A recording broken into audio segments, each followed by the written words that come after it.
Hey guys, welcome to the 15th C# tutorial that I'm making for the new Boston. And in this tutorial, I'm going to be showing you how to use the try, catch, and finally statements.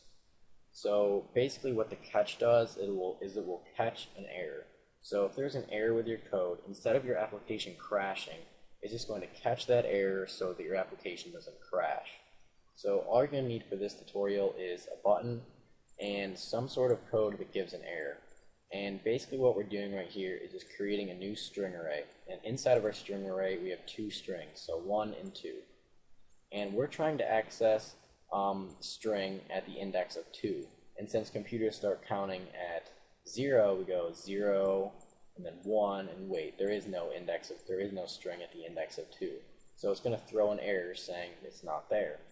So when we debug here and click our button, we should get an error and our application will crash. Yep, it says the index is outside the bounds of the array. And that just basically means that you're trying to access an element or a string that's not inside of our array. So I'm just going to stop debugging here, just click F6, and yes, I want to stop debugging. Alright, so instead of having our application crash, what if we don't want that to happen? That's not good. So we're just going to put a try around this code right here.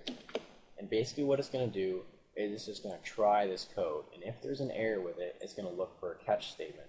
So we have to have a catch right here, so we're just going to write out catch, and then put 2 curly braces after that.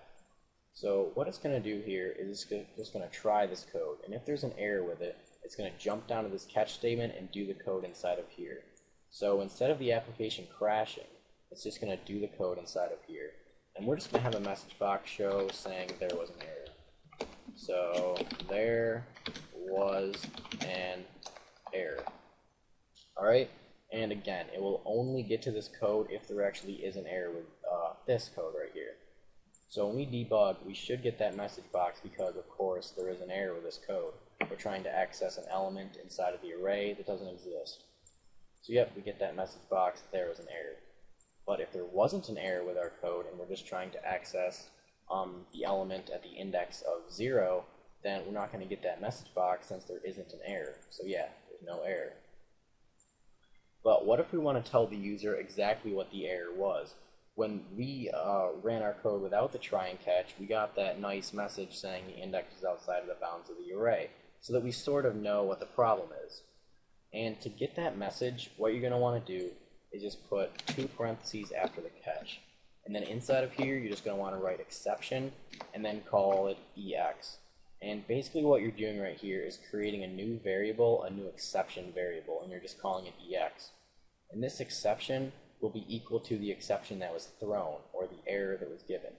So if we want to get the information about that exception that was thrown, we're just going to want to do EX.message. And that's just basically that message that is displayed when your application crashes. So we got indexes outside of the bounds of the array, and that just basically means that we're trying to access an element that isn't inside of the array. So if I were to just try and access that string at the index of 2, we're going to get an error because it doesn't exist. And we should get indexes outside of the bounds of the array in a message box since we're getting the message of the exception that was thrown. Yep, indexes outside the bounds of the array. Perfect. So that just gives the person using your application sort of an idea of what's going wrong. And if a user was using your application, you could just easily ask them what the problem was, and they could just tell you the message, so you have some sort of an idea of what's wrong with your application. Alright, and lastly, we're going to look at the finally statement. And these go along with try and catch. So if we were to just go right here and type finally, basically what it's going to do is it's going to do this code inside of this finally statement no matter what. So if there's an error with this or not, it's just going to jump down to this finally. So we're just going to have a message box show saying your code is done. So we're just going to say right here, your code is done. And no matter if there's an error or not, we're going to get this message inside of here. So currently there is an error with our code, so it's just going to jump down here to this catch, and we're going to get the exception. And then after that, finally, it's going to give us this message box. Yep, your code is done.